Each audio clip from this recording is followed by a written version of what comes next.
All right, today we're going on an epic quest. And no, we're not after Dragon's treasure. We're after something way more valuable. The keys to your very own home. I know, it can feel like a huge journey, right? All these weird terms, these big financial hurdles. But seriously, don't worry about it. Every adventure has to start somewhere, and you've already taken that first big step just by tuning in. So think of what we're doing here as your enchanted map. It's the compass that's going to guide you through all the tricky parts and get you straight to your goal. All right, map in hand? Let's do this. Okay, so every good quest starts with some prep work. Before you go up against let's call them financial guardians, the lenders, you got to know what they're looking for. It's really all about understanding your own strengths. Yeah, think of these like your character stats in a video game. First up, they're going to look at your credit score. A 620 is kind of the minimum to even get in the game. Then they'll check your income to make sure it's steady, and the big one, your debt-to-income ratio. Lenders really want to see that all your debt payments are under 43% of what you make. It shows them you can handle adding a mortgage to the mix. Okay, stats are looking good. Now it's time to forge your armor. Because a solid budget, that's your shield. It's what protects you from those financial dragons, like overspending or surprise costs. This is where we get real about what homeownership actually costs. And you know what? There's kind of a secret formula for crafting this armor. It all comes down to one really powerful number, 36%. This is the key to figuring out what you can actually afford. They call it the 36% rule, and it's a classic for a reason. The idea is super simple. All your monthly debts, we're talking the new mortgage, taxes, insurance, plus your car loan, credit cards, everything, it should not be more than 36% of your gross monthly income. Think of it less like a rule and more like a financial guardrail. It's there to make sure your housing costs don't completely take over your life. So this budget shield of yours, it's got three main parts. First is the down payment. Now, 20% is the gold standard. Why? Because it lets you dodge something called private mortgage insurance, or PMI, which is just an extra fee you don't want to pay.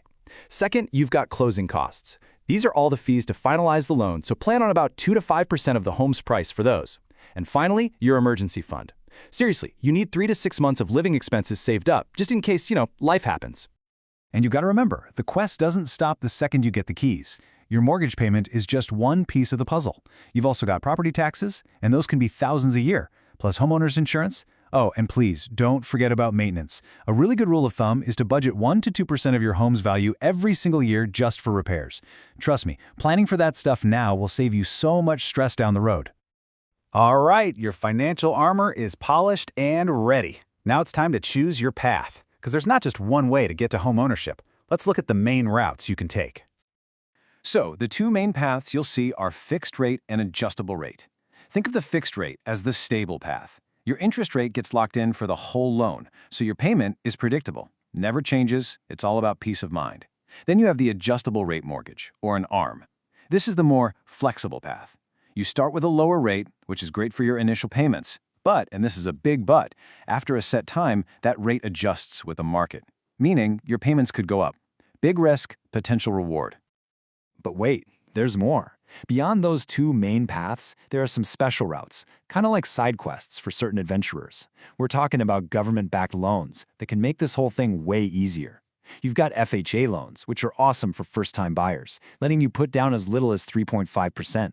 Then there are VA loans, an amazing benefit for veterans and active military, often with zero down payment. And USDA loans do the same thing for folks buying in certain rural areas. So you've chosen your path. Now for the final trial, the application gauntlet. I know, it sounds like a mountain of paperwork, but really, it's just the last few challenges to prove you're ready for the big prize. Let's just break it down into 5 simple steps. Step 1, get pre-approved.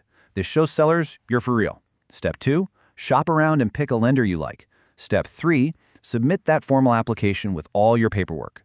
Step 4 is underwriting. That's when the lender does a final, super detailed check on everything. And step 5, the best one, closing. You sign the papers and you get the keys.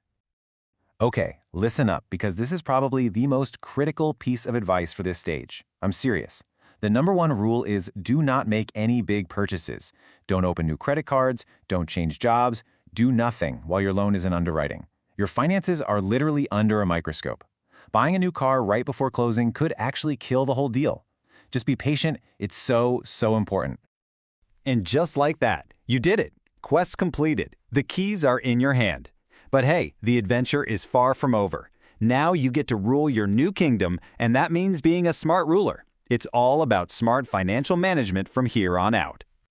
Let me tell you about one of the most powerful moves you can make as a homeowner. It's all about extra payments. It might not feel like a big deal, but the impact is, wow, it's huge. Just adding an extra $100 a month to your mortgage payment could save you tens of thousands of dollars in interest. Plus, you'd pay off your house years sooner. It's this tiny, consistent thing that adds up to a massive reward. So here are a few final pro tips for success. First, set up automatic payments. Just do it. You'll never be late. Second, keep budgeting for maintenance. That 1 to 2% rule, it's your new best friend. Also, keep half an eye on interest rates. If they drop a lot, you might be able to refinance and lower your payment. And finally, definitely chat with a tax pro to make sure you're getting all the homeowner deductions you're entitled to.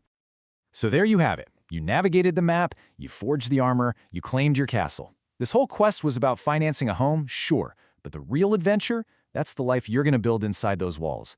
The journey from here, well, that's all yours to write. So, how are you going to build your future?